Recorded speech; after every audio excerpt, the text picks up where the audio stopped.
হাসপাতালে আগুন, আতঙ্ক, ধোঁয়ায় ঢেকে গেল ওয়ার্ড। আতঙ্কে ছুটে পালাতে শুরু করলেন রোগীরা। আতঙ্ক ছড়ালো চিকিৎসক নার্সদের মধ্যেও। ধোঁয়ার কারণে রোগী থেকে শুরু করে চিকিৎসক প্রত্যেকে শ্বাসকষ্টজনিত সমস্যা শুরু হয়, যদিও কিছুক্ষণের মধ্যেই স্বাভাবিক হয় পরিস্থিতি।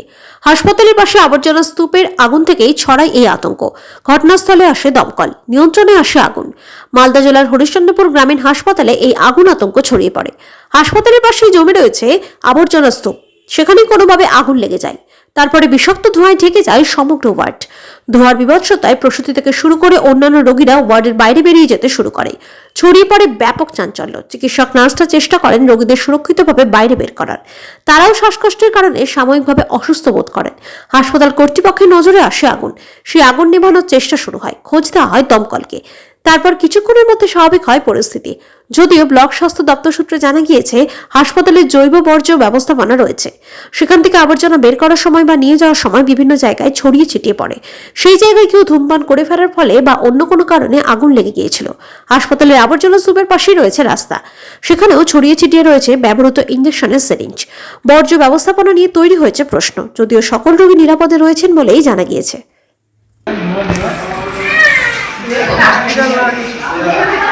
সাড়ে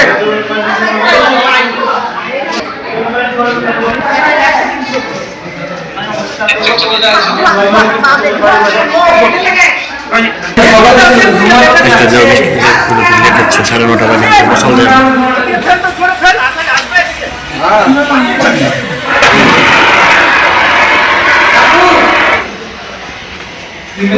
ওখানে পুরা জ্বলাচ্ছিল, অনেক ধোয়া করছিল, কাশি আসছিল, প্রচুর গন্ধ করছিল, ঢাকা ছিল না, এটা বাইরে পাইপ এনে ওখানে সব আগুন টাগুন গেল।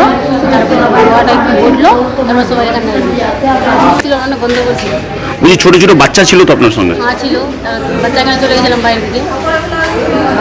তারপরে এখন ওখান থেকে মনে করেছিলাম ওখানে 1-1.5 ঘন্টা মতো, তবে এখন আর দেখি সব ধোয়া মেজে গেছে। মানে আজব জ্বালা দিল, বন্ধ লাগছে, দমটা বন্ধ হয়ে তারপরে চলে গেছিলাম। না না, কিছু হয় না, কেন হয় না? ওরা ভাবছি কেউ থেকে কিছু মানে জ্বালাচ্ছে, আন্ডা গান্ধা প্রচুর বন্ধ করছিল, অন্ধকার হয়ে গেছিল। হ্যাঁ, সব মানুষ এরকম চলে গেছিলো, কেউ ছিল এখানে আর কেউ চলে গেছিলো। যারা থাকতে পারেছিল থেকে গেছিল, না সময় চলে গেছিল। পাইপ হারলে জলে আগুন দুনিয়াটা বাহারে দুনিয়াটা আসলো বাড়ি, আর কে কিছু করলো না করলো ওই জন্য দুনিয়াটা ভিতরে আসলো। সবাই হসপিটালে সরে ভাগে গেল, বাচ্চা নিয়ে সবাই বাহার চলে গেছে। আর সবাই ছোটো ছোটো বাচ্চা আছে, সবাই স্পেশাল ছোটো নিলে আগুন বুঝলো,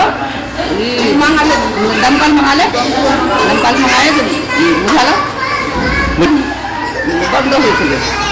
নিঃশ্বাস নিতে অসুবিধা হচ্ছিল? হ্যাঁ, সবাই চলে গেছে, সবাই হসপিটালে সবাই চলে গেছে। পিছিয়ে আগুন বুঝে গেল, তারপর সবাই আসলো এখানে। আমার কষ্ট হয়েছিল, তো ভয় লাগবে না। হঠাৎ করে আমরা ডিউটি অবস্থায় ধোঁয়া দেখতে পাই, এখন ছড়িয়ে গেছে ওয়ার্ডে। সেই মুহূর্তে আমি ও কর্তব্যরত যারা আমাদের সিস্টার দিদিরা রয়েছেন, দাদারা রয়েছেন, সবাই মিলে পেশেন্টকে ইভ্যাকুয়েট করার জন্য লেগে পড়ি। তো একটা মাকে বের করতে গিয়ে আমি নিজেই স্বস্তি বোধ হচ্ছে। এই মুহূর্তে শ্বাসকষ্ট হয়েছে, কারণ ধোঁয়ায় ভরে গেছিলো। তো এখন পরিস্থিতি কিছুটা নিয়ন্ত্রণে আছে, সব কোনো পেশেন্টের কোনো ক্ষতি হয়নি, সবাইকেই ভালোভাবে। আগুনটা কোথায় লেগেছিল? আগুন ওয়ার্ডের পিছনে কোথাও একটা লেগেছিল, আমরা ধোঁয়াই দেখতে পেয়েছি চারিদিকে, এর বেশি কিছুই দেখতে পাইনি। তো এই মত অবস্থায় আমরা পেশেন্টকে ইভ্যাকুয়েট করাতেই ব্যস্ত ছিলাম। না, হাসপাতালের পিছনে স্তূপ জমে পরিষ্কারও করা হয়, তো রীতিমতো তো খবর টবরও দেওয়া হয়েছে আমাদের উপর বিভাগের বিষয়ে, এই ব্যাপারে আরও হয়তো আপনাদেরকে বিস্তারিতভাবে বলতে। দমকলেও ফোন করা হয়েছিল, কিন্তু মানে আশা করি দমকলের লোক এসে দেখেও গেছে বিষয়টা, কারণ দিদিরা ছিলেন, আরও ছিলেন, আমি নিজেই অসুস্থ এই মুহূর্তে এখানটায় ছিলাম। আমাদের দিদি আর দাদাদের মধ্যে 1-2 জনের হয়েছিল, আর আমার একটু হয়েছিল। আচ্ছা, তো এখন পরিস্থিতি সব ঠিক আছে, তাও আমরা চেষ্টা করি সব পেশেন্টকে বের করে যতটা ভাবে তাদেরকে আগে রক্ষা করা যায়। পেশেন্টরা সব বাইরে ছিল, তবে আস্তে আস্তে সবাইকে আবার ঢোকানো হয়েছে। পরিস্থিতি কিছুটা নিয়ন্ত্রণে এনে তাদেরকে আবার ওয়ার্ডে ফিরিয়ে আনা হয়েছে। কি হয়েছিল? হসপিটালের পেছন দিকে আমাদের ওই বায়োমেডিকেল ওয়েস্টেজের রুম রয়েছে, যে রুমটার মধ্যে আমাদের হয়তো হসপিটালে যে সমস্ত গার্বেজগুলো হচ্ছে, ঠিক আছে, বিভিন্ন ডিপার্টমেন্ট থেকে বিভিন্ন জায়গা থেকে সেগুলো রাখা হয়।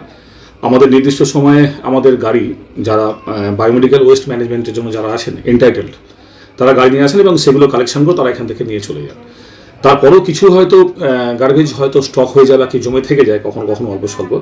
তো ওই পেছন দিকে হয়তো একটা বিশেষ এরিয়াতে হয়তো কিছু জিনিসপত্র জমেছিল, কেউ বা কারা হয়তো কেউ হয়তো স্মোক করেছিলেন, করেছে বিড়ির টুকরোই হোক বা সিগারেটের টুকরোই হোক, হয়তো কোনোভাবে সেখানে পড়ে গিয়ে একটা কন্টামিনেশন হয়েছিল, গিয়ে হয়তো একটা ধোঁয়া সৃষ্টি হয়েছিল। এইটা একটা ফ্যাক্টর আগে। সেই ধোঁয়াটা হয়তো কিছু পরিমাণ হসপিটাল থেকে আসছিল বলে ন্যাচারালি ধোঁয়া থাকলে তো একটা আমাদের সমস্যা হয়, সেটা হচ্ছিল। যখনই আমরা জানতে পারি আমরা একদম প্রম্পট অ্যাকশন নিয়ে, মানে তাড়াতাড়ি করে আমার সমস্ত অ্যাকশন নিয়ে আমাদের সমস্ত স্টাফ সেই ধোঁয়াটাকে নিভিয়ে আমরা উইদিন 5 থেকে 10 মিনিটের মধ্যে সেই ধোঁয়াটাকে আমরা কন্ট্রোল করে দিই। আমাদের যেমন হয় আর কি, সবার ক্ষেত্রেই হয়, ধোঁয়া থাকলে হয়। প্রাথমিকভাবে ধোঁয়াটা যখন স্প্রেড করছিল প্রাথমিক একটা সমস্যা হচ্ছিল, কিন্তু উইদিন 5 থেকে 10 মিনিটের মধ্যে আমরা ওটাকে কন্ট্রোল করি। ওখানে বায়োমেডিক্যাল কিন্তু দেখা যাচ্ছে যে রাস্তার আশেপাশে ছড়িয়ে ছিটিয়ে রয়েছে। কিছু আছে যেখানে ফেলতে কিছু নোংরা যখন ওখানে স্টক করা হয়, ওই রুমগুলোতে নোংরা স্টক করা হয়, হয়তো স্টক করতে যাওয়ার পথে কিছু নোংরা হয়তো থেকে যেতে পারে, সেটা হতে পারে, সেটা খুবই সামান্য। ম্যাক্সিমাম নোংরাটাই হয়তো ওই আপনার বায়োমেডিক্যাল ওয়েস্ট রুমে রাখা হয় এবং সেখান থেকে যে কোম্পানি আমাদের সঙ্গে এন্টাইটেল আছে সেই নোংরাগুলো কালেকশন করার জন্য তারা নির্দিষ্ট টাইমে এসে সেই নোংরাগুলো কালেকশন করে নিয়ে চলে যায়।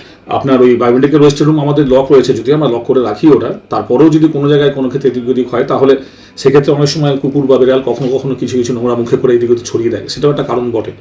হসপিটালে যদি পুরো এলাকায় যদি পাঁচিল দিয়ে ঘেরা থাকতো তাহলে এই সমস্যাটা অনেকটা সমাধান হতো হয়তো, ঠিক আছে। কিছু লোকজনও আছে যারা বিভিন্ন গার্বেজ কালেকশন করে, হ্যাঁ, যারা বড় ক্যারি নিয়ে আসেন, বস্তা নিয়ে আসেন, এসে গার্বেজ কালেকশন করে। এরকম কিছু লোকজনও আছেন গার্বেজ কালেকশন করে, তারা সেগুলো রিসেল করেন। তো সেই সমস্ত লোকজনও লাঠি নিয়ে এসে খুঁচিয়ে সেই নোংরাগুলো থেকে গার্বেজ কালেকশন করতে গিয়েও তারা কিছু জিনিস স্প্রেড করে দেন, এটাও একটা কারণ বটে। তো সুতরাং যদি আমাদের বাউন্ডারি ওয়ালটা তৈরি হতো এবং একটা এন্ট্রি পয়েন্ট যদি একটা নির্দিষ্ট হতো, তাহলে এই সমস্যাটা অনেকটাই সমাধান করা যেত হয়তো।